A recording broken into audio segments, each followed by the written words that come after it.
Alright, so welcome everybody to today's demo for Europa Universalis Price of Power, board game based upon the video game of the same name, Europa Universalis 4 from Paradox. In this game, each player will take the reins of one of the most influential realms of both Europe and Middle East, from 1444 all the way up to 1821. The game can be played in multiple number of scenarios, or each one of them contains different combinations of realms and also different lengths of rounds. This particular one that we are playing today, that is the Age of Discovery and Reformation, starts right at the beginning of all, so in 1444, and normally it lasts for 8 rounds until 1618. However, today we'll be just focusing on the first round of the game. So throughout the game I will be explaining to you the basics of the game. I'm not gonna be doing a heavy explanation right from the get-go. I will try to explain the different actions as we play and as questions arise. So each one of you is, as I was saying, one of the influential realms of this age, and then what we're doing is that we're playing to try to be the most prestigious realm at the end of the game. So here on the left you will see that we have the prestige track. There will be multiple things that will be gaining you prestige. Each one of you guys have a series of missions that you can accomplish to gain the number of prestige on the top right of it. There is also a set of public milestones that each one of us will be racing to complete them first. The earlier you complete a milestone, the more prestige you earn. So the first player would gain 5, the second 3, and the third one 1. The fourth, and if we were playing a 6-player game, the rest of the players would gain no prestige, but would gain all of them the reward on monarch power at the bottom right. Also, there are some ideas that we can research to gain also some prestige from them. And finally, certain events, as we can see here on the event display, will also earn us some prestige. So the flow of the game is that we are playing in rounds. Each one of the rounds normally comprises around 25 years of actual history, and in those rounds the first thing that we do every single round is the cards draw phase. In this particular demo I've already gone ahead and done that for you. Normally what you would do is that you would draw a series of action cards. You already start the game with some in your hand and some appointed as advisors. Those that you would appoint, you would have to pay their recruitment cost. For instance, here we have Emmanuel, which is an administrative advisor that costs 2. Then once you've gotten your action cards, you would also select 2 missions that each one of you already has them selected, and then finally we would also check the events that we will have for this first round. There is always a number of events, 3 of them that are face up so everybody can see them, and then the number of events in a round depends on the scenario, but most likely it's always number of players plus 1. So in this case, because we have a 4-player scenario, 2 of them are hidden. And then after the draw cards phase, we would go into the main meat and potatoes of the game, which is the action phase, in which each and every single player will be taking 1 action at a turn, starting with the first player, that in this scenario is France, as denoted by the first player marker, and going in clockwise order. Throughout those actions, each one of the players will be taking any of the actions. You have a player aid right next to you that contains the different actions by type. So administrative, diplomatic, and military are, for example, paid with the monarch power of the same types. And then you have a sort of generic actions that sometimes can spend multiple of those monarch types. The only important thing that I will explain from the actions, the rest we will check them as we go, is that during the round you will have to play 1 event, and you can only play 1 of them. And the events, as I said, you have 3 of them for now available, and you always have to play 1 of them before you actually pass. The end of the round will happen when 3 of the players will pass, and at that point the last remaining player will take one action, and then we will do the end of the action phase, and we will move into the end of the round, in which there are multiple phases about getting your income, getting your monarch power, paying for the maintenance of your units and your advisors, and so on. So just as an overview of the start of the game and how are we standing, and then we will start right away with the game. In 1944, the main event that we are seeing displayed in this scenario is the end of the 100 Years' War conflict between England and France. So currently England still holds several provinces in the mainland of France, most notably those in Normandy and Bordeaux in Aquitaine. However, France has claims to both of those areas, since they still believe that those should revert back to France. In Castile, we have that Castile already has almost completed the so-called Reconquista. The last remaining realm, Muslim realm of Granada, is threatened already by Castile, who has a claim on there. And they are also in a really great position to perhaps go and explore the new continents. And then on the east we have Austria, who have become the Emperor of the Holy Roman Empire. They start with a marriage with Hungary, because at this moment in history there was still a personal union, but it was an infant child in the throne of Hungary after the Crusade of Varna. And Austria normally will have to spend most of their time trying to gain the support of the electors. So each one of you, as I was saying, got 2 missions at the beginning of the game. Have a look at them. In some cases you might actually try to do both. In some cases perhaps you should just focus yourself in one of them. And what I will do is that I will be asking you what is it that you believe you should do, and then from there I will be explaining to you the different actions in the game that will help you achieve those goals. Do you have any questions at this point so far? And if not, we'll just start right down. So France, you are the first one to play because you're the first player. In your case, I can tell you that all of your missions are about war and conquest. Yeah, I read them. So most likely, no matter which route you will take, you will need to recruit your units, and perhaps you would like to have some extra cash, for example, if you want to recruit additional mercenaries or anything like that. So I do not know, do you want to go ahead and already recruit some units? Yeah, sounds good. Alright, so then the first action that we're gonna take is military action, which is the recruit action. If you check your player aids, it will say that the recruit action costs 1 military power and certain amount of ducats. So the first thing that we do is that we take 1 military power from the supply, from your monarch power pool, and we put it in the supply. Then for the units themselves, you also have the cost at the very bottom of the player aid.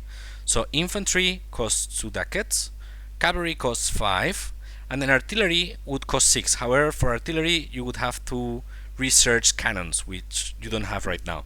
And always you can also recruit mercenaries, which cost 2 ducats more than the regular unit.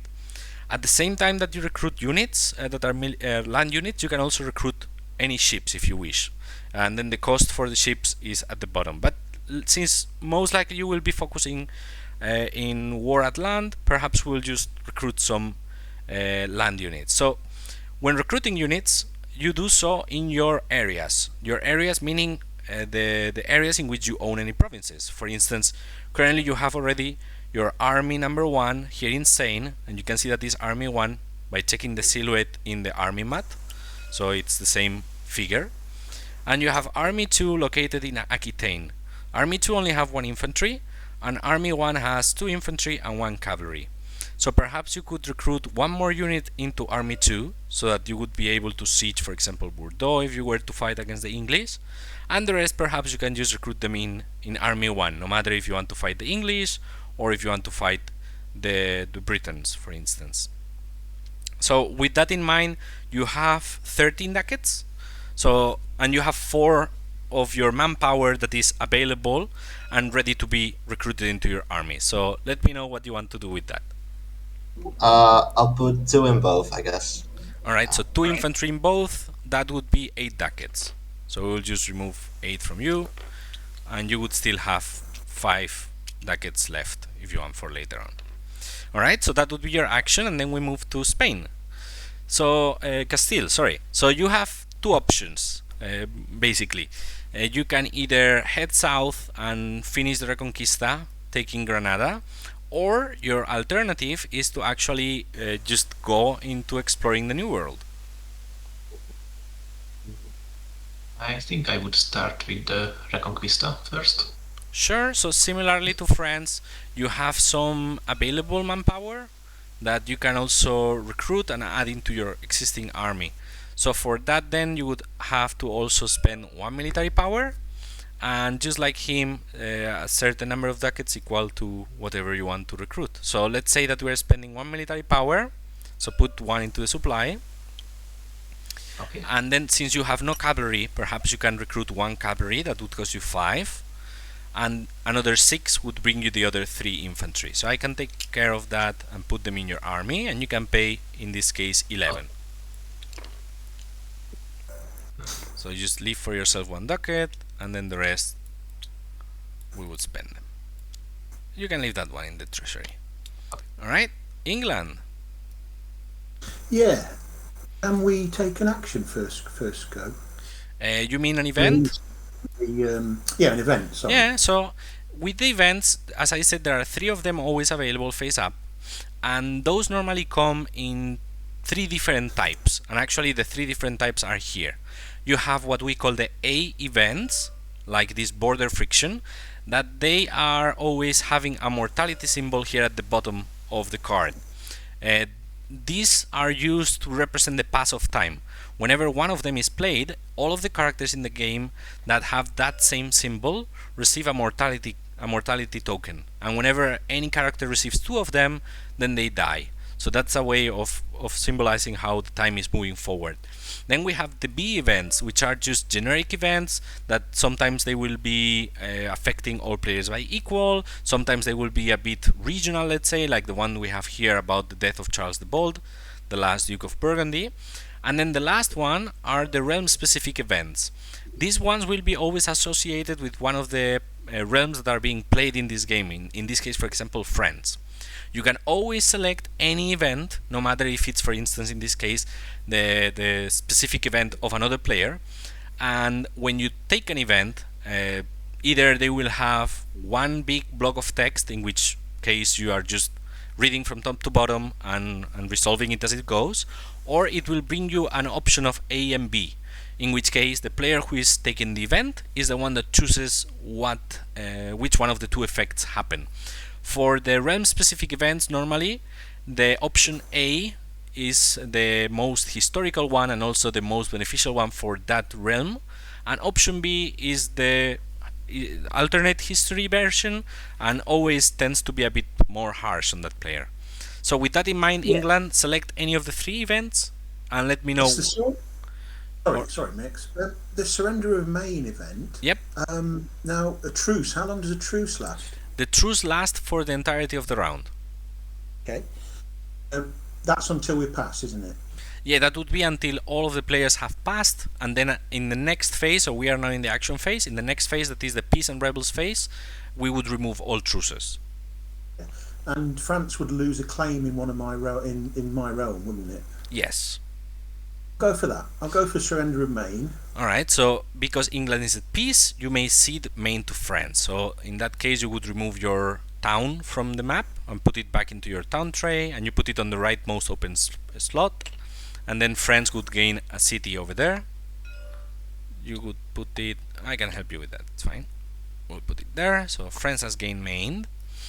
And then it says France and England both gain 1 stability. So here you have the stability of your realm. You would move it 1 upwards. Whenever you have positive stability, you would have more income. You would be able to remove some unrest from your lands and even gain additional monarch power. And the opposite if it goes negative. And then you would lose each other. Each of you would lose a claim in each other's realm. You don't have any in France, and France has 2 of them in your realm. So France, you have to select which one of them you remove. Either claim 1 in Brittany or claim 2 in Aquitaine. So France has to. Aquitaine. Where should I put it? Back into your supply. Here you have. Just follow this line. There you go. Yeah, normally the player that is affected, unless said otherwise, is the one that is doing as they wish, let's say. And then you also, at the very end, it says you gain 1 diplomatic power. So then add yourself a monarch power cube from your supply into the diplomatic power pool. Alright, and then whenever one of these events is played, if it would be your own realm-specific event, you would take that as your new monarch. As this is France, is your realm-specific event, you have the choice to either take this as your new monarch or keep the one that you have. Let me take a look at the cards. Sorry, give me one. Sure. So then finally, whenever somebody takes an event, here we have the status mat on this side of the board at the top, and we're just moving you to the event taken. It's just a reminder that now you are allowed to pass if you wish to. So while France is checking if they take this monarch or not, we won't. Sorry again? I won't. Alright. So Is then, there a truce? yes, both of you should put a truce. 1 second, we'll put this here. Yeah, it's the same token as the war token at the second side. Just place it on parry and I will just make it a truce, no worries. And we'll put it here. Oh yeah, okay. Alright, there you go. So you each have a truce on the other player. Then all of the other face up events receive 2 ducats, so it's a bit more enticing to get them. And the next face down event is flipped face up. So that would be then my turn. So I will just go ahead and show you how the influence action works. As I was saying, as Austria, I am now the Holy Roman Emperor, so I am quite I need to gain influence on the different electors to make sure that I keep being the emperor for as long as possible. So I will take the influence action. The influence action allows me to place cubes, the same ones that we're using for the monarch power, directly into the map. As you can see, currently all of you have certain areas in which you have your cubes around. Those are influence when they are in the map. They are required to forge alliances, to call your allies into war, to use military access in neutral areas. So whenever you have a cube somewhere, it's showing your influence throughout that area. So now what I'm going to do is that I'm going to place some influence around in the map. And normally the first influence you have to pay it with diplomatic power, and any additional one you either spend additional diplomatic power or you pay 3 ducats per each. So I am going to take for sure a couple of them from ducats. So I will put 3 from ducats, and I will put 1 at least from diplomatic power. Let me check if that's enough, because I'm trying to accomplish a mission. I think it's not enough. 2 here, 2 here, and I will need another 2. So I will take 1 more from my treasury and 1 more from my diplomatic power, because I need 3 of them. Yep. And that way I get 3 influence in 3 areas that are elector areas. That is my mission. So as you can see, some of the areas within the HRE have these eagle symbols. Those represent that those are electorates. So whenever there would be a new election in the empire, that is whenever the current emperor's ruler dies or is replaced by somebody else, the player who has the most influence in a particular area gets the vote from that area. So in this case, nobody else has done it, so I would have the vote from these 4 electorate areas, and that would mean I would become the emperor. So because now I have 3 or more influence in 3 of the electorate areas, I would complete my mission. Whenever you complete a mission, you can just directly show it, announce that you've completed it, and then gain the effect that is at the bottom. The only time you cannot do this is during the first phase of the game, the draw cards phase. So in this case, I will gain 1 prestige So I go up into the prestige track, and then I gain also a claim in any elector area where I have any influence. So I will just choose Bohemia in this case. And then it goes back to France. So you have raised your armies, and you still have a claim in Brittany and Normandy, which could allow you to go to war against Brittany, for instance. Yeah, let's get Brittany. So how would I go about doing that? Because my armies are in the wrong spot, I feel. Sure. So you would then spend 1 military power, and you would take the declare war action. So let's spend 1 military power. We put it there, and then we take one of the war tokens and we will place it in the target realm capital. You would be able to declare war at multiple realms at once. So if you would have wanted, for instance, before the truce was active, you could have declared war at the English at the same time. So once you've selected how many of those realms you declare war, you check if you have any casus belli. So in this case, you have a claim. So this is a justified war. So there are no penalties.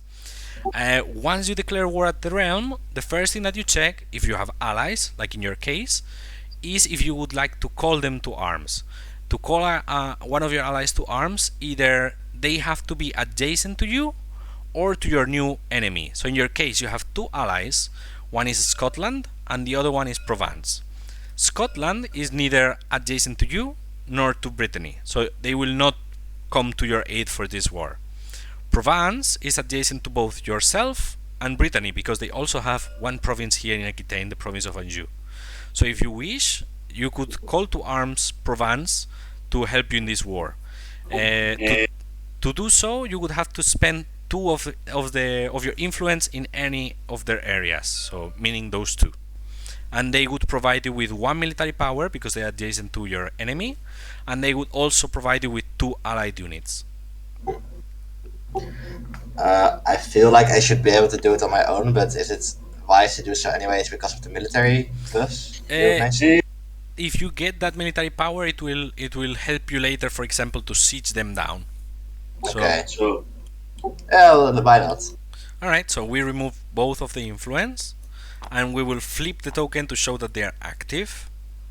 So I put this in the supply, and then as I said, they give you, the allies always give you a number of allied units equal to half of their tax base, and everything in this game is always rounded up except when it's told not to. So Provence has a large city in Provence and a small city in Anjou, meaning that they have a tax value of 3, so they would give you 1.5 units, meaning 2 of them, and they place them in your available manpower.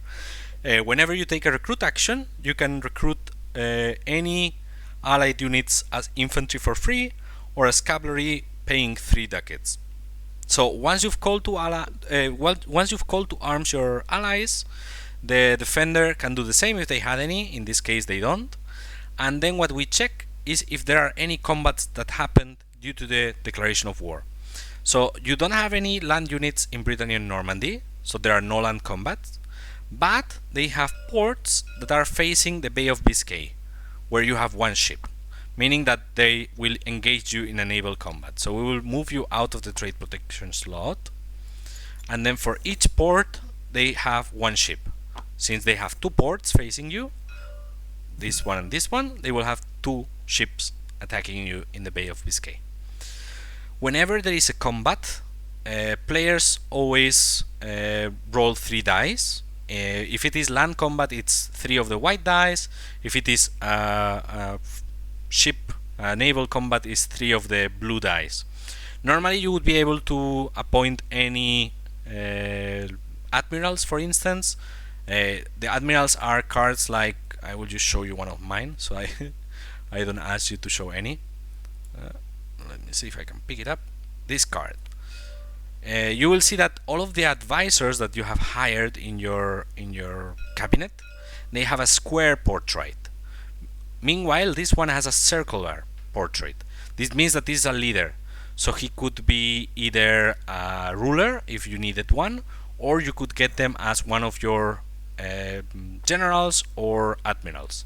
So the first thing is that you could get an admiral if you wish, but there is not that much of sense to do so now. or you could play also any action cards. Again, not that much sense to do that. So let's roll just some dice. I'm giving you here 3 of the blue dice, and I'm taking 3 for myself, and you just roll those 3 dice. And in naval combat we are looking for artillery results, so just give them a good shuffle and let's give it a roll. I already rolled them, I think, but I'm not sure. Sorry again? I can just click on the dice and it rolls, right? Or do I have to like? If you get all of them and you press R, it will Ah, roll. okay.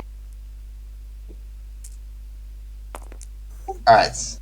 Alright, so in combat, the way it works in this game is that you are matching results with types of units.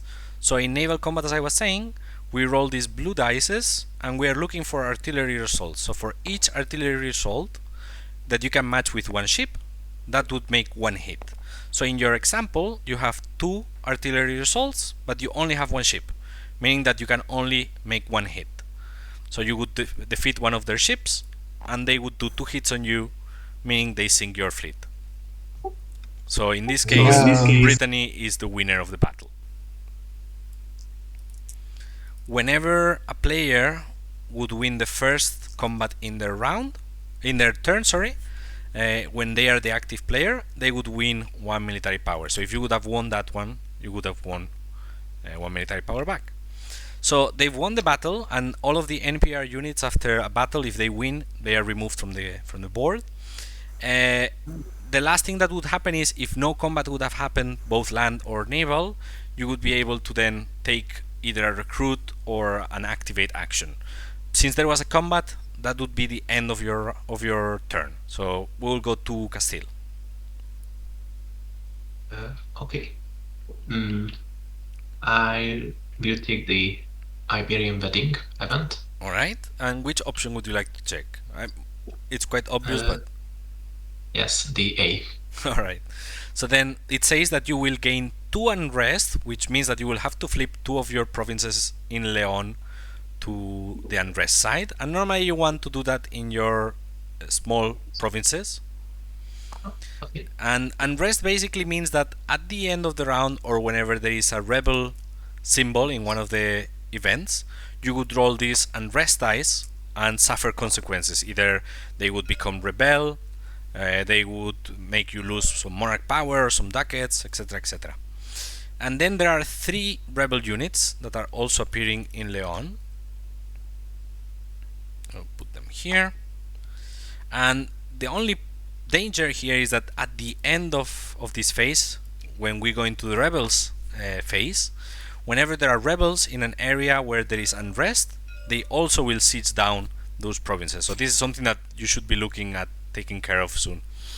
So then it says Castile gains 1 prestige, so we will move you up to the track also, and you gain you gain a marriage and an alliance with Aragon. So we will take an alliance token and a marriage token and place those in Aragon. We'll place them like this. So now you are an ally of Aragon and you're married. And then it says that you gain 4 influence in Aragonese areas. So whenever something tells you the areas of a particular realm, that means that it can be on any of their areas. So meaning it could be in Aragon, it could be in Corsica and Sardinia, and in Sicily. The catch is that there can be a maximum of 5 influence in any given area, so you wouldn't be able to just dump all of it in Aragon because there is already 2. Okay, I see. I guess that's like perfect. This. Then, as we said before, since this is your own realm-specific event, you will have to take that as your new ruler, and we will discard your previous one. So Juan II is dead, and Isabel I becomes the new king of Castile. Once again, we put 2 more ducats on those events that were not taken, here and here, and we flip the last event on this round, and we will move Castile from the event not taken to the event taken. England, your turn. Yeah, can I play another event? No, so you can only take 1 event in each round. Okay. So in this case, your event was the French one, and now basically you will have to wait till the next round to take an event. Okay. Okay, I'd like to get a diplomatic advisor and a general. Can I do that in one go? Yes, so if you check the player aid, one of the minor actions that it says do not take a turn is to hire advisor or recruit leader. In the final version it will be appoint advisor.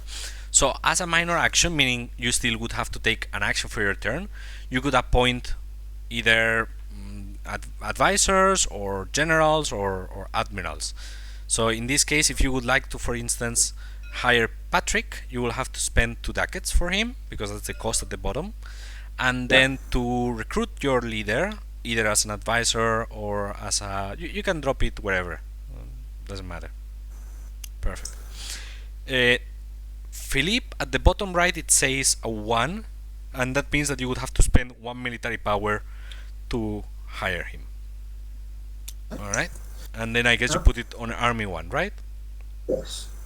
That would give me the full cabinet, wouldn't it? Yes, so over here we have the full cabinet milestone, which says that you have a ruler, a general, and one of each type of advisor employed at the same time.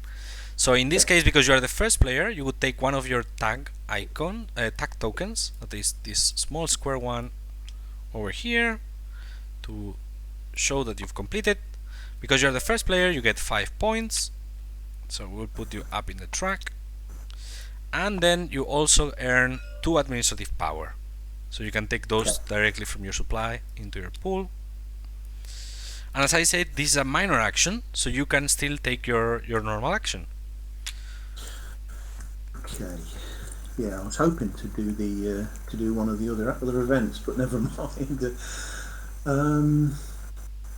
So you have your missions are about building up also. So you can either try to go to build up your fleet or your units. Yes, I've got 10 cash. And you have 6 available manpower. So perhaps, since you don't have any pressing matters, what we can try to do is to take a trade action to try to see if we get some more money. So I'd like to do the trade action. I was thinking that. So the trade action costs 1 diplomatic power. It's one of the diplomatic actions that we can take in the game. So we spend 1, and then the way it works is that you draw 3 of these trade cards, and we'll just place them here face up. So I will do that for you, and then we'll just have a look at how it goes. So each one of the cards normally has either 2 or 3 trade nodes that are associated with it. And then during the trade action, what you will do is that you will have to look at one of the nodes in which you can trade. To trade on any node, you have to be able to trace a line from your capital up to that node, following an uninterrupted line of ships or influence or your own town. So we will most likely go for the cloth because it's in England and is the English Channel. I don't think that the others will be giving you more. So for instance, this one on the left, the salt, is only Adriatic Sea, Vienna and the Black Sea, so we know this one you cannot. And the other one is Lübeck, Bordeaux and Astrakhan, so that would be another option. We'll just put it here and we'll just compare. So once you've moved one of my ships into, say, the English Channel beforehand, or yes, so the way it works is that you would select where is it that you're gonna be trading, and then you can move one ship. And that ship, you can move it either to connect to that trade node or to increase your trade power into that trade node. So most likely it's going to be the English Channel once we calculate everything, but I wanted just to show how it would look like. So let's say that we're looking at the English Channel here. At the right of the node, you will see a number of key provinces listed. For each province that you have, you would earn 1 trade power for each one that you own. So in this case, from the 4 that are there listed, Amsterdam, Antwerpen, Brugge and London, you would be owning London, meaning that would give you 1 trade power. Then the merchant itself gives you another trade power, and each adjacent ship, adjacent lightship that is protecting a trade protection slot would give you another one. So currently you would have 4 and you would be, of course, able to move one more light ship there to increase it to 5. In the other hand, we have Bordeaux. In Bordeaux, we have listed Bordeaux, Poitou, Limousin, and Bourbon. You have one of them, and I believe France has 3 of those, right? Poitou, Limousin, and Bourbon. So you would have 1 trade power from Bordeaux itself, and France would have 3 because of their provinces, and you would have 1 more from your ship and 1 more from your merchant, and France would have 1 more because of their merchant. However, because they don't have a connection back to their capital since they lost their ship, they would not be able to trade there. So in the case that you would choose Bordeaux, you would only trade 3 to 5, meaning you earn 5, and in the cloth you are in the 3 to 5 as well, but you would earn 8. So I guess we will be trading in the English Channel. So we've now chosen where is it that we're gonna trade, the English Channel. As we said, we currently have 4 trade power. If you want, you can move also one of your light ships to occupy one of the trade protection slots, but it would still be 5. So, yeah, I won't bother. Alright, That's so fine, I'll take the 8. we activate your merchant, so we flip it, and you take 8 ducats. We activate the merchant because this represents that it will not be able to be active once more. You can still earn ducats from another player trading in the same trade zone, but you trade node, sorry, but you yourself wouldn't be able to just activate it. Alright, so it's time for Austria. I am going to see what I have. So I think I will be taking one action that is an action that can only be taken once a round, that is called the Change National Focus. In the final game there will be a small slot just next to the shield in your player board, where you will be able to slot one of these cubes that says has taken Change National Focus. The Change National Focus allows you to move up to 2 military power, for example in my case an administrative power, into diplomatic power. So you can move 2 monarch power of different types into the 3rd type, and you can do that either moving both or just one of one type. And at the same time you can also discard up to 3 cards, and I'm gonna discard 3 of them. I think it's 3. You can discard 3 cards or 2 only, and you can redraw 1 less than the number that you discard. So I'm gonna discard these 3 cards, and I will just take a couple new cards. I have to draw them manually, and that will be my action. So friends, it's your turn. So you already are at war, you already have your army, so now what we need is to put it in the correct place.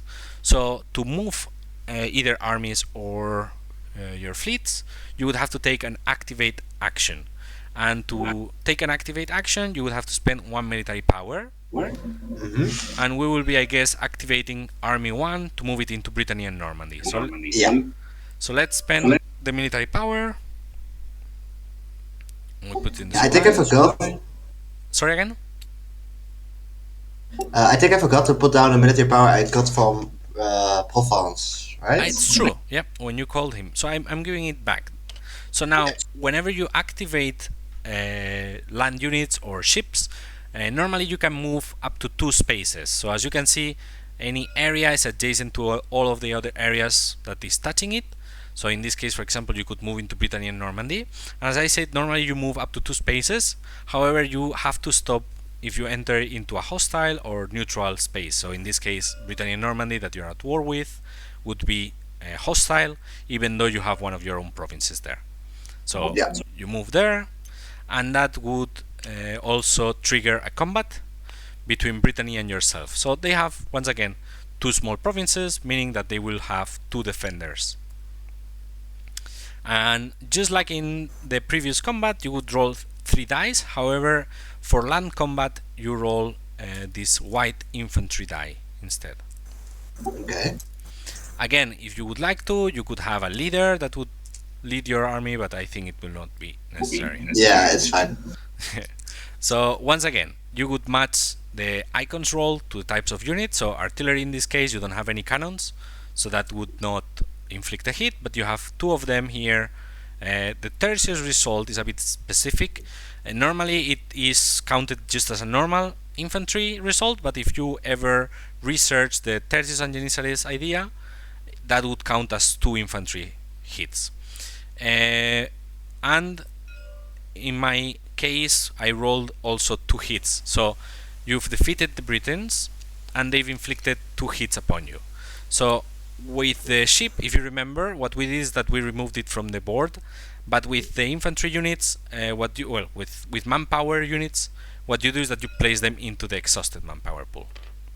You take 2 of them, and then, as I said before, the first time that you win a battle during your turn, you gain 1 military power back. So you get 1 more, and then we move to Spain. Okay. I think I will declare war on Granada. Alright, so just like the others, you would have to spend 1 military power, and we will place 1 war token on Granada. So spend 1 military power. Okay. We put it there. Alright, so just like with them, if you would have any casus belli, in this case you have, there are no consequences. You would be able to call your allies to war if they are adjacent to you or to the enemy. In this case, Aragon is adjacent to both. So if you wish, you could call Aragon to war to get also their allied units and 1 military power. Okay, I call them in. Because you have a marriage, you only have to remove 1 influence. Okay. Alright, so we flip Aragon to the second side, and then with Aragon, what you would do is that you would check once again all of their provinces, and you would be adding that many allied units into your manpower. In this case, they have 9 influence, so they would add 5 units. 1, 2, 3, 4, 5. And we'll put it into your available manpower pool. And then there is a fight that happens. Again, Granada has a port, and in this case they will send 1 ship to one of the 2 sea zones. Normally the NPRs are prioritizing the place where they would have more enemies, but since you have 1 on both, you can choose where the battle happens. Okay, then I choose the Western Mediterranean. Right. And I will give you the military power for calling Aragon to arms. Okay. Alright, so then let's roll 3 dice. I'm pulling them out again. You have them there. And I will be rolling for Granada. I will not bring the ship since we know regardless it's gonna be destroyed. So I got 1 hit and you got 1 hit. So basically that means mutual destruction. Oh, sorry. And that's your turn. So we go to England.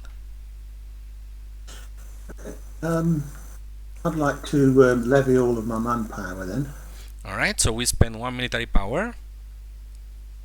1 MP. Yeah, and you have currently 18 ducats. Yeah.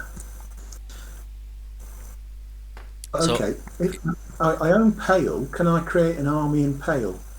Yeah, so the way it works when you're recruiting units is that you're checking what it's called your military capacity. To determine your military capacity, you check the area, so in this case Ireland. You have 1 province, which means that you would be able to recruit 1 unit because it's a small province. However, you also get military capacity from provinces that are facing the same sea zone. So in this case, both Lancashire and Wales are also facing the same sea zone, in this case the northeastern Atlantic. So in Ireland, you would be able to recruit 3 units. Alright. But I can also create another 3 in the other army, can't I? Yeah, whenever you are taking the recruit action, you may recruit in as many areas as you wish. At the same time, you can also, for instance, recruit ships if you wanted as well. Yes, so let's put 2 and 1, and we'll go with. So I can only do 3 in the Irish army. Yes, so you have these 3 units, so that would be 9 ducats, and the other 6, that would be 15. 15, yeah. So there's 10 there. and then 5 there, which leaves me 3 left. Yep. All Alright, and that completes your mission. So you gain 1 more prestige, you go up to 6. Put that just anywhere. Or... Yeah, that's fine. And then the effect is that you can either gain a claim or an alliance in Ireland, and a claim or 2 influence in Scotland. Okay, how does vassalization work in Scotland then? So there is a card, I can show you mine here, because I actually got it. There is a card that is subjugate. This is the way that you can subjugate peacefully. So normally you would have to discard a number of influence that is equal to the target realm or vassal. So in this case, if you check Scotland, Scotland has 4 provinces. So in order to vassalize Scotland, you would have to remove 4 influence from their area. However, you also need to remove additional influence equal to as much influence as an enemy has on it. So right now, for instance, France has 2, meaning that in order to vassalize Scotland, you would have to spend 6 influence, which basically it would be impossible to do. And if you do that, if you spend this card on an ally and you remove that many influence, you could place those vassal tokens that you have in your player board, just underneath your province tokens, your town tokens. And that would be the way that you vassalize them diplomatically. You can also do that via war if you are capturing the capital of the enemy and 1 province from any other area. If they have multiples, you would then do the same. A claim on all these in Ireland then, and yes, and the other one was a claim on Scotland, wasn't it? Either a claim or 2 influence. As I was saying before, the maximum is 5 in any given area. However, when a mission or an event gives you influence, you may remove influence from other players to make space for yours. So in this case, if you chose to do that in Scotland, you could gain 2 influence and you would remove 1 of France. So I'll take the claim. Alright, so that would be all for you. Okay, so my turn, and what I'm gonna do, just to make it quick, I will do an alliance, and I'm gonna do an alliance with Bavaria. So I'm gonna spend 2 forge an alliance with any non-player realm. You check how big that realm is. So for instance, Bavaria in this case have 3 small provinces, and then you have to spend a number of diplomatic power equal to half of that. So as always, rounding up, that would mean 2 diplomatic power. So I spend 2 of them, I place an alliance in their capital, and whenever you forge an alliance, if there is enough room, you also gain 1 influence in their capital area. France. So you have already defeated the Britons. Their provinces are basically laying open for you. If you wish now, what you could do is to take another activate action and siege the 2 provinces they have. So when you take an activate action for sieging, that allows you to activate one of the units, let's say 1 infantry, to siege a 1 tax province. And then for any additional unit that you would activate to siege, you would have to pay another military power. Since you have 2 infantry and they have 2 towns, you would have to spend a total of 2 military power to siege both. Yeah, let's do that. Alright, so then what we do, whenever you siege a province, you have to put those provinces on the unrest side, showing that they are not as happy about it. And then if that would be a player, let's say for a moment that you were sieging England's provinces, you would just place your token on top of it. So we know that the bottom is the lawful owner. If this is a non-player realm, you just place one of these occupied tokens to know that those are not your own tokens yet, and not your own towns yet. They are just occupied. Since you've sieged successfully 2 provinces on the same turn, you actually have completed the milestone of conquering enemy lands. So we will give you also 5 points because you were the first one to do so, and you gain 5 ducats. So I don't know if there are some around. Here you have, and that's it. now we go to Castillo. Okay. I will move my army to Andalusia. Alright, so the situation now, if you see between Castile, that is where your army is, and Andalusia, there is this brown line that basically depicts that this is a mountain cross. So in order to move through a mountain path, a mountain border, I don't know how to call it now, you can only move 3 units if it's hostile, and for every other 3 that you want to move, you would have to spend 1 military power. So crossing through the mountains is quite expensive. The other option is to move first into Leon and then move south to Andalusia, but then you would have to defeat also the rebels on their way, so you would have to stop there, defeat them, and then move to Andalusia. Also remember that you have 5 units that Aragon has sent to you, but they are waiting also to be recruited, so you can choose how you want to do that. If you want to move now to defeat the rebels and then see if you don't need the Aragonese, or how you want to do it. Or you can cross the others first. Alright, so we remove one of the military cubes and you move into Leon. So we just move the unit there, and then whenever there are 3 or more rebels or non-player realms defenders, they always draw 1 card to see if they will get 1 general.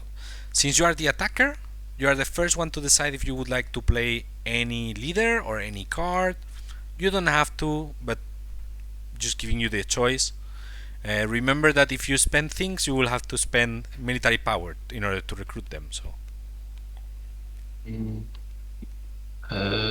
I won't use a leader. alright, so then we flip this card. So if it would have been an advisor, those that have the ducats at the bottom, then they wouldn't add any additional dice. Since this guy is a leader and it has those dice, it means that it adds 2 of these blue dice to their basic set of 3. So they will be rolling those 5 dice. You roll the 3 basic ones. Alright, so alright, so they actually do only 2 impacts. This was your die roll, or? Yes, it's an unlucky one. Alright, so you got 1 cavalry, so we remove 1 of their units. And they did 2 of them, because the rebels and the non-player realms, they only inflict casualties on the infantry results. So you have to move 2 of your infantry into the casualty, into the exhausted manpower, sorry. And then the rebels, they always fight till the death, so we will just have to continue until you manage to defeat them. Alright, so you killed both of them, and they also inflicted another 2 hits on you. So you have to take 2 more units into the exhausted manpower, but you've dealt with the rebels. And then because you've won the battle, you regain 1 military power back. Alright, England. Yes, I'd like to kill the Irish. Alright, so as I was explaining before, when you declare war, you may do so at as many realms as you wish. So now it's up to you if you would like, for example, just to go for 1 of them or for the 3 of them. This claim is a claim on the entirety of the area. Okay, how many will appear if I go for all 3? 1 per each, because they are all small towns. The only thing is that the 2 Irish at the south have ports that are facing the Eastern Atlantic, so you would have to fight them both at land and at sea. I have a card, so I can probably get away from that. Yeah. So I can kill, say, 2 this turn and then try for 1 next turn, can't I? Yeah, that way, for instance, you avoid that they are 3 or more and they draw an extra card for their general. I'll go for these bottom 2. Alright, so just take a couple of those war tokens. So since you are the one declaring war, you can decide which of the 2 battles you want to resolve first. Yes, I've got the boats appear first, don't they? But I've got the naval manoeuvre card, which I can use. Is that right? To put them, get rid of to move my ship into the English Channel? The naval maneuver. The only thing is that would be as a normal action. So you cannot play it as a reaction because of combat. So during combat, the only part of the card that you can use is the top one. I see. Well, okay, let's go for that then. We'll have to do the ship action first, won't we? The ship battle. So we get the 2 ships here. So they will roll 3 dice. Yeah, I might as well try. I'll use this thing here. All right, but then you started with 1 military power, right? Okay. So you would have to spend that one to declare war. Right. So you wouldn't have any left. But it's fine. I don't think you will need it, I have to say. Like, most likely you will lose that battle, but nobody will nobody will complain, I think. Okay. So, you take. So I'm okay doing this because I've only got 1 military power. Then is it, or do I need more? You will need more, but most likely you will win the land battle, which will regain you 1. So. Okay. All right. So I'm rolling for their ships. So am I able to play play that card or not? Then? No, because currently you don't have any monarch power. I see. Okay. So they've inflicted 2 hits, so they will sink your ship. Yeah. So and you also did 1 because you only have 1 ship. And then we go to the land battle. Okay. So in this case, because you have a general, you will add the depicted dice on the general card, which is 1 more white. So you will roll 4 of them. So you can take those 4. And there are 2 Irish units that I will place them in Ireland, and they will roll 3 white die.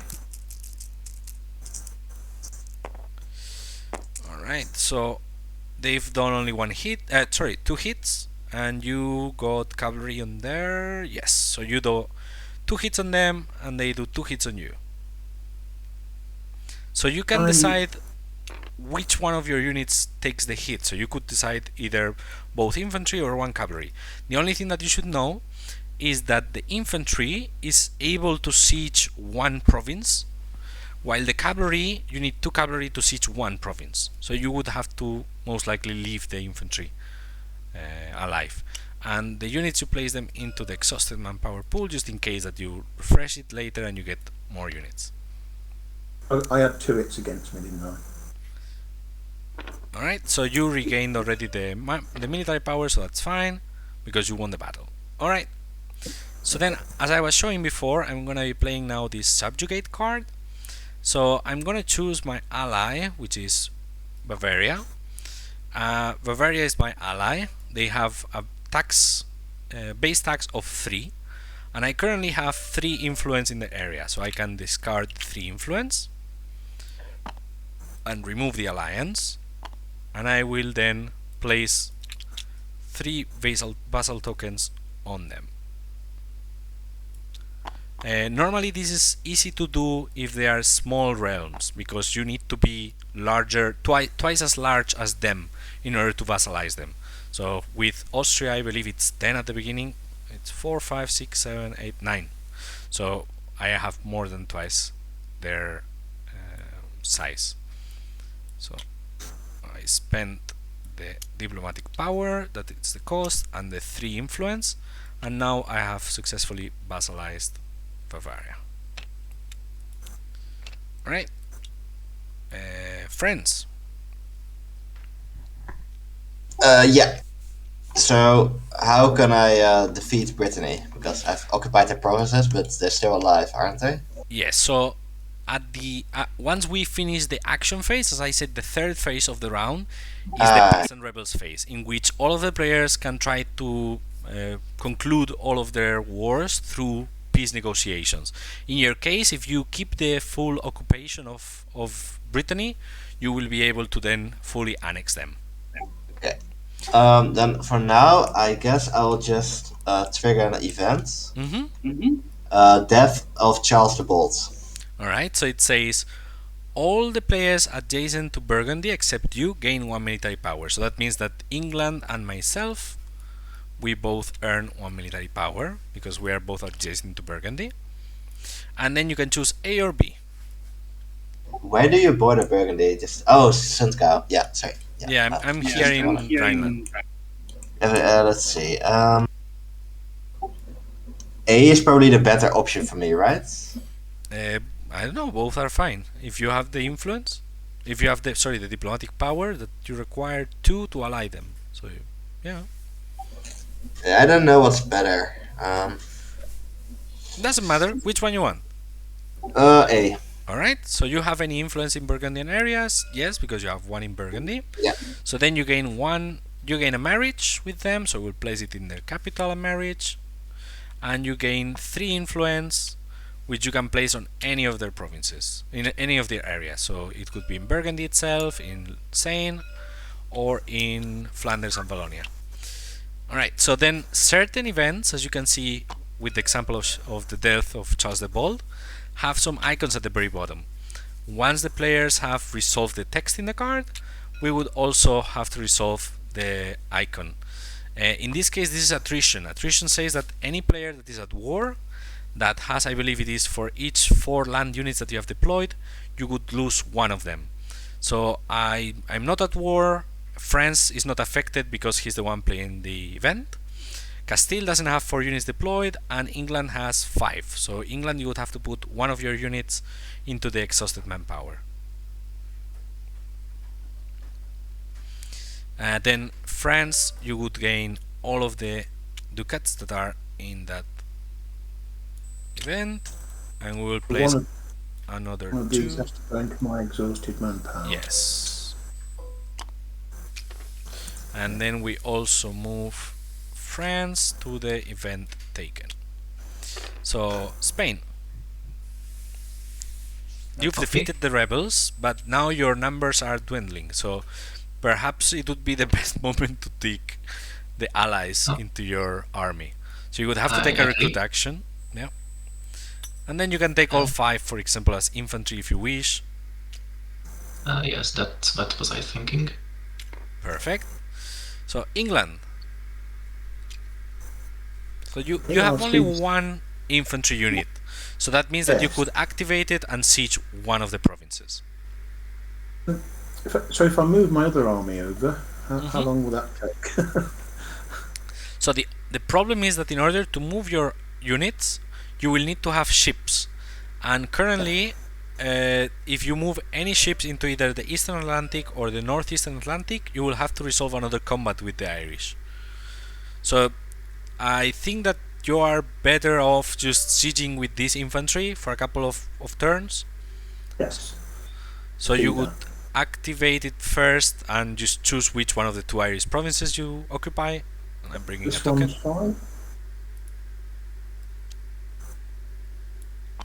So you can either siege, so that one there. So you would spend 1 military power for that.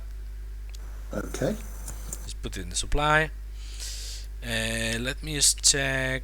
Are there any actions that I could do that are different? I don't think so. I think that would be it. So I will just take another event. So I'm gonna take this border friction one that says that I can gain 1 diplomatic power and place 2 influence in an area adjacent to your realm, but I lose 2 prestige. I will do that. I will lose 2 prestige, so that means I go to -1. I will just put myself outside. In the final version of the game there are some negative prestige tokens, but currently we don't have them on TTS, so I'm just placing myself here next to the 1 to show that it's -1. So I'm gonna earn 1 diplomatic power and a couple of influence that I will just place over in Bavaria once again. And I will move myself to the event taken, and now we move to France. I take 6 ducats. Whenever the last event of the round is played, so as you know, we have a number of events that is players +1. meaning that we will only play 4 of them and there will be one that will be always left over, in this case the War of the Roses. So when the last player takes their last event, the last event that is still remaining would be auto-resolved for any icons at the bottom, and if not, then it would get removed. However, as this is a realm-specific event, in this case England, you are able, if you want, England to spend 2 administrative power to still take him as your ruler. If not, it would be discarded. Yeah, I'll take him. Alright, so you spend 2 administrative power and we swap Henry VI with Edward IV. Alright, so then we move to France.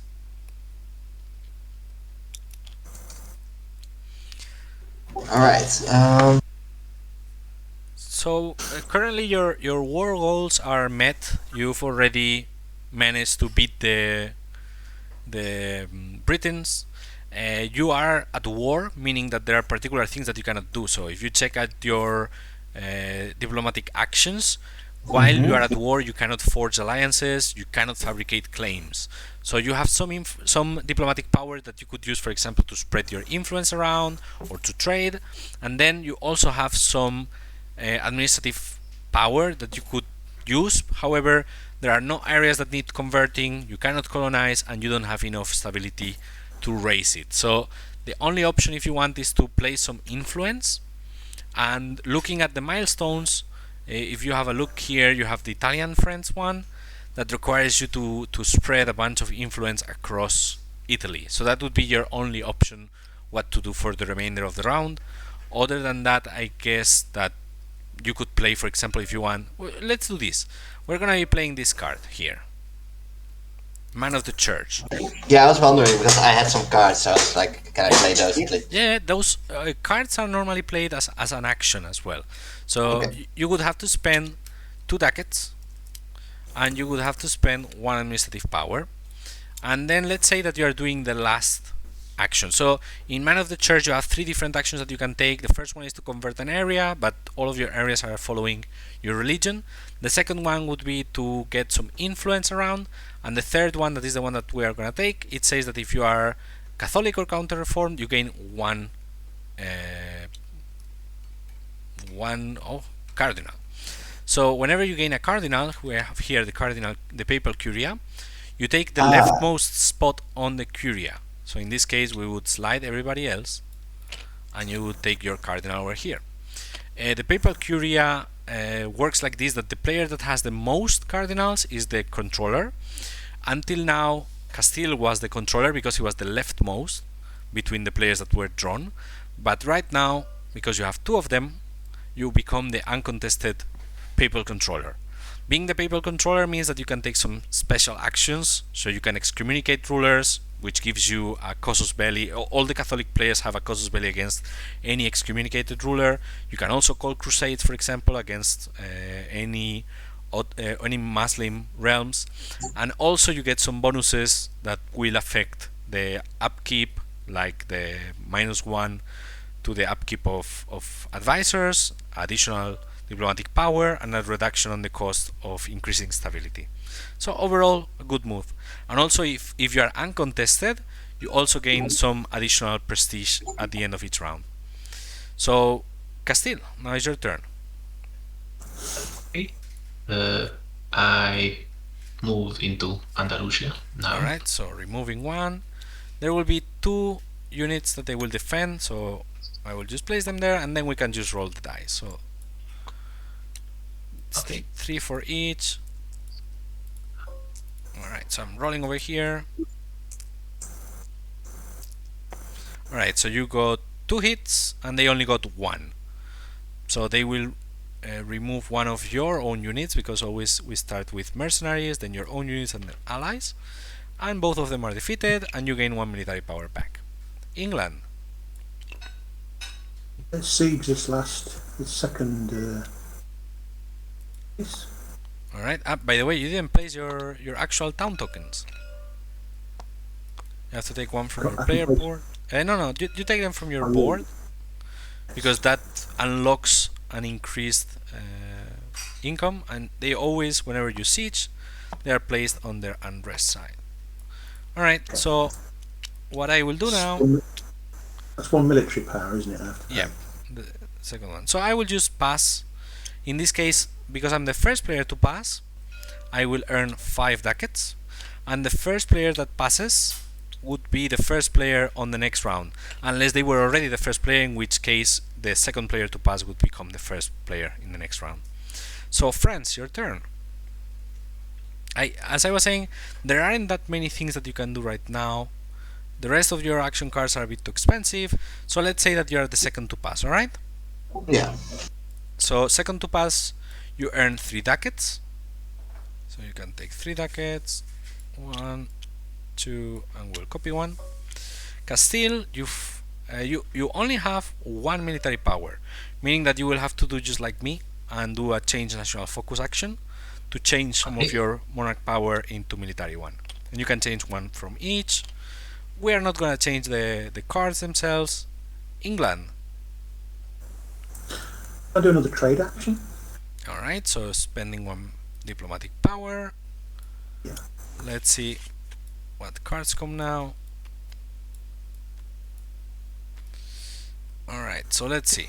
You have the English Channel, you cannot use it again because it's already active. Lubeck is a bit too far, same with these ones. So you only have 2 options, Champagne or Bordeaux. So you are adjacent to Champagne because you have your provinces over here in Brittany and Normandy, and you can trace a line back to your capital.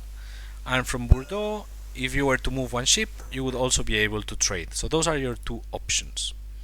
So in Champagne, you wouldn't have any key provinces, and France would have Champagne, I think Berry, Orleans. So they would have 3 of the key provinces, meaning that France would earn 9 and you would earn 4. And in Bordeaux, you have Bordeaux and they have Bourbon. So, but they are not trading there. So I guess that Bordeaux is your best option. So Bordeaux, yeah. Let's move 1 ship into the Bay of Biscay. You would not be able to move it into Eastern Atlantic because that would trigger a battle, so that would be forbidden. So you have 3 trade power, 1 from the key province, 1 from the ship, and 1 from the merchant, meaning that you earn 8 ducats. I already passed, France already passed, so Castile. Okay, I siege the provinces. Alright, so you are now the second to complete the conquer enemy lands. So I will also take 1 of your tags. That will get you 3 prestige and 5 ducats. I will put that in your treasury. And I will take a couple of those occupied tokens. Okay. England, back to you. Oh, crikey. What can I actually do now? Well, you don't really have to do much more. If you want, for example, you could raise your stability. You have enough administrative power to play that card. And remove unrest. So are these in unrest then? Yes, those are in unrest. So for example, well, if you check the card, it says that it has a cost of 3 and it has an asterisk that says that the cost is modified by your current stability. As you are currently at +1, that means that you would have to pay 4. You can do like Castillo or myself, and you could change your national focus to move 1 diplomatic cube over to the administrative power, and then play that card afterwards. Having +2 stability is really great. So I think I'll. Otherwise, I'm not going to get. Yeah. Oh, next turn won't be too bad because I've got leaders. So yes, we'll do that then. Alright, so when we change the national focus over there, it's back to Castile, but you should also have this one here. So again, you don't have plenty of things to do, so we can just say that you are passing here as well. Unless you want to. An idea. Yeah. I play an action card. Oh, okay. Revolutionary ideas. Yes. So revolutionary ideas, just to explain that, so normally when you are researching an idea, you have to pay 5 monarch power of the type that you are researching. So if you do administrative power for administrative ideas, diplomatic power for diplomatic ideas, and so on and so forth. With revolutionary ideas, you only pay 2 administrative power and then only 2 of the particular type, but you need to have a stability of 0, which you have. So in your case, spending 2 administrative power means you can only research diplomatic 1. Yes, and I went to research quest for the new world. Alright, so we put one of your tags. In the final version of the rules, when you are researching a particular idea, you would get 2 prestige, so we will give you 2 prestige. And then you can gain any monarch power of your choice. Okay. So you gain 1 monarch power back. And then this unlocks the ability for you to explore with your ships. Normally you would be able only to explore adjacent to your town. So for instance, if you were playing as Muscovy over here in the east, you would be able to then explore adjacent to Ural, for example. But this allows you to then use also your ships and send them to the distant continents to explore. England. So now you could play your card. So as we said, you would have to spend 4 administrative power. That increases your stability up to +2. Sorry, I'm having a bit of... And let's remove, I don't know if you have any preference, Mumain or Ligin. Doesn't matter. Sure, I will take this one. Castillo, your turn again. I will pass now. So before passing, what you could do, for example, you have 2 military power now, so we can take the other action that we then check from the military type, which is the Suppress Unrest. You can suppress unrest by paying 1 military power per unrest token that you want to suppress, and you can only do so in provinces that you own. So for example, those occupied provinces you cannot suppress the unrest from, but you can suppress the unrest from both Galicia and Badajoz. So you would spend 2 military powers. But I will need the military power for a quest reward, a mission. As you want. Just giving you the option. If you wish, it was good because then I could explain it. But you can leave it for then. But normally when you suppress unrest, you simply just flip them back under control. That's all. Alright, so you pass. You are the third one to pass, meaning you get 2 ducats. And England, you have 1 last turn before the action phase is over. In Ireland, then, the one that I took, does that occupied token now come off? No, it's still occupied. It's just under control. Okay. The occupied tokens happened? will be removed once the piece is concluded. I see. Well, there's not a lot more I can do, so I'll pass then. Sure. So, action phase is over. Then we move into the Peace and Rebels phase. It's a bit outdated, the player aid, new one is almost here, but the steps are similar. So first we would remove all the truces from the board. So the truce between England and France is now over. So in the next upcoming round there could be conflict if players wish to do so. Then there would be invasions. So if any player is at war with an NPR, a non-player realm, and you have not occupied them, if they have adjacency to you, they would be able to then invade you, send you units, and try to take down your provinces. That's not the case. Then if there would be any rebel units in the board, they would try to siege provinces with unrest, so like we saw with Castillo, that it was a possibility. And then we come into the peace resolution. So first of all, we check wars in which automatic white peace happens. That means that there are no units of that no player has occupied the provinces from the enemies. That doesn't happen here. And then we check if there is any wars that one side has achieved the total victory, meaning you've occupied all of their provinces and they have no remaining units. The 3 of you have met it, in which case we just go in order. So France will be the first one. I guess that you will just go for full occupation in your case and annex them. Yeah. So because you have a claim, you are able to spend your claim and remove the unrest from 2 of the gained provinces. So we'll remove the token and those will just become under control. Castillo, you're next. You could do the same. Okay. So we'll take those 2. and then England is your turn. And in your case, for instance, since you already have removed unrest from one of them, and your high stability gives you also the option to remove one more, you could leave the claim in order to use it against the other province afterwards. You don't need to do that there. It would be done in a moment, but anyway, we can do it now. So all the pieces are now resolved. Any players that wish to do so, you could, for example, complete any missions, which is the case of Castillo. Yes. So Castillo has now completed the Reconquista, and because you own all of the provinces in Andalusia, so you can gain a claim in either Aragon or Northern Morocco, or convert Andalusia into Catholic. That would be the first choice. And then, as you said, you can pay the two military power to research Tercios. So I will remove that from you because I think you already made it clear that you want Tercios. Yes. And I will convert the area. Alright, and that gives you 2 more prestige, and then we simply convert the area. So important to note, whenever you are converting an area, you actually flip one of their provinces to unrest and roll for rebel dice, but this effect is just to convert it like this without any further consequences.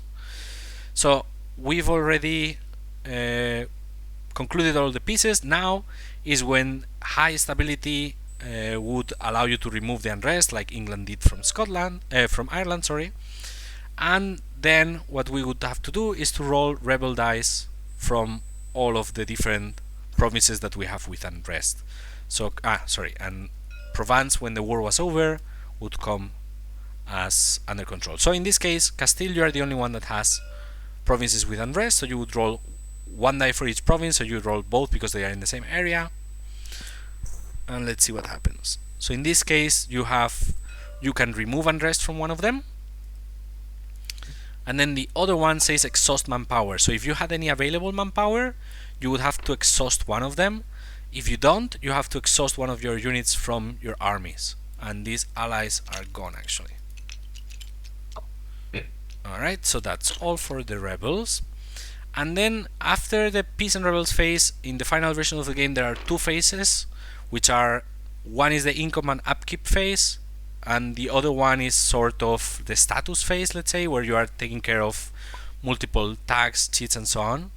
Yeah, we would also change that. Thanks, Ariga. That Aragon, we then flip it. So during the income and upkeep phase, all of the players, you will be earning ducats and also spending them for your upkeep and gaining monarch powers. We will be just checking England as an example just to see how this is done with one of you guys. So what we do is that we check the rightmost open slot for both the small, the large, and the vassals. So small and large provinces and the vassals, and that will give you the amount of ducats that you will get. So in case of England, we have 13 from the small provinces, 4 from the large provinces, but also he gets another 2 because of the high stability. So he has a total in this case of 19 ducats. From that we have to subtract their expenses from their advisors, so it's 5 of them, so we go down to 14, plus 1 per each one of your land units that are currently deployed. So that's another 5, so we go down to 9 ducats. To that we add also 1 more ducat per each 2 ships that are at seas. So you have 2 light ships, meaning that you would have to pay 1 more. And you are always allowed to fire any advisors that you don't want to pay their upkeeps. You can also disband any units that you don't want to pay for them, or you can also recall any ships back to port, moving them up to 2 spaces as well if you don't want to pay for them. In your case, I don't think that you need to do anything, so you would be earning a total of 8 ducats. So you would just add those 8 ducats into your treasury. And then for the monarch power creation, we are checking at your monarch. In this case, Edward has a value of 2 administrative, 1 diplomatic, and 3 military. And you would add all of the values from your advisors. So you would have a total of 4 administrative power, 3 diplomatic power, and 4 military power. certain times you will also have some extras to that. So for instance, if you remember, France got the uncontested control of the papacy, which gives him not only the discounts for the advisors, but also one additional diplomatic power and 3 prestige, because there are 4 Catholic player realms, -1 is 3. Or me being the emperor and currently the imperial authority is at 3, I would also gain 1 additional diplomatic power. Throughout the game there will be new ideas perhaps that will give you additional monarch power or additional income of ducats, so you can always pay attention to such things. Once all of us get our income both on monarch power and in ducats, we would actually go to the next round, and all of the rounds, because we've skipped that on the explanation at the beginning, start in the same way, in which we first draw the set of events for the next round. So once again, we are 4 players, so we draw 5 of them, and we reveal the 3 leftmosts. We would actually, within the end of the round phase, put the tokens in the status mat into the event not taken, but that doesn't matter much. But yeah, so we would draw 5 new events, show 3 of them. We would all get to draw 3 cards from the action cards of any types that you choose. So for example, I could say I want 1 administrative and 2 diplomatic. You can do those one at a time and then decide what you want to draw later. So I could start with just 1 administrative, see if it's good or bad, and then take any other. The only caveat is that starting in the second round, the cards that you draw, you must pay 2 ducats per each card that you wish to keep. So from the 3 cards that you draw, if you want to keep all 3, for example, you would have to pay 6 ducats to do so. At the end of each round, you will check that you cannot have more than 5 action cards, in which case you would have to discard any exceeding cards. And then the last thing that you do also in the card draw phase is to get up to 2 missions. So you can always swap the missions that you still have in your hand if you haven't completed them for new ones. And the important thing that you have to check is that, for example, here with the English mission, when he completed mission 1A, he unlocked mission 2A. So you can always choose from within the basic mission cards, that are these green back cards, and also from any unlocked cards. So in the case of Castillo, you would be able to take mission 2B into your hand, or England, you would be able to take mission 2A into your hand. And that would be bringing us already to the action phase from the next round, and the game would carry on. As you see, it's quite fast paced, all of the actions are quite quick, it doesn't take that much time, there is not that much downtime. I am guiding you a bit on this first round because you are new to the game or you haven't played a lot, but once you get quite experienced with the game, normally the rounds are pretty fast, at least such rounds in which there are no big conflicts between players. As I was saying at the very beginning, each one of the scenarios has a different player count and a different length. Some of them are quite quick, that can be played just in an afternoon. Some of them, like the Grand Campaign, normally will take many hours. Better to split it into separate sessions, for instance. So depending on your situation, you will be able to play with as many realms or as many rounds as you want. And here we focused on a scenario that starts in 1444, but there are also those that will start at a later starting date, whether it is at the beginning of the second age, the third age, the fourth age, or just in the middle of one of those. The game is quite narrative, so all of the events are quite, let's say, evoking what is it that it happened during that time. So currently we're just dealing with the first events that deal with the end of the 100 Years' War, or the situation, as I said, in Iberia with the Iberian Union, or the succession in Hungary. But as time progresses, we will be seeing, for instance, the second age events that deal with the advance of Protestantism all across Europe.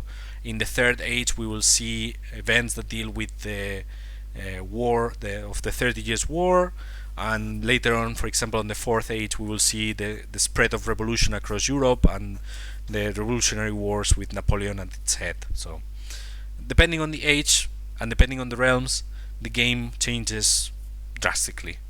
Let's put it like that. So that would be all for what I'm showing normally at the demo. But if you have any questions, also, I will be more than happy to answer them. So feel free, guys. How many hours can we play now? Sorry again?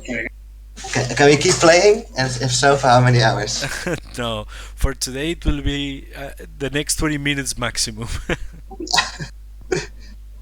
Probably better for me, thanks. I have school tomorrow, you know. Alright, any questions, anything that you are particularly curious about or that you would like to know a bit more about the game? The only big asset, let's say, that we haven't checked that I quite like are these power struggles that, since we have a bit of time, I can also show. Starting on the second round, there are these power struggles that are more focused a bit on the PvP side. So the way they work is that they will be mentioning a series of either areas or provinces where the power struggle itself will take place. So just looking, for example, at the Italian wars, you see that they will be focusing around the western side of the empire plus most of the Italian peninsula. And the way it works is that they are revealed at a certain moment of the game, but they are only active later on.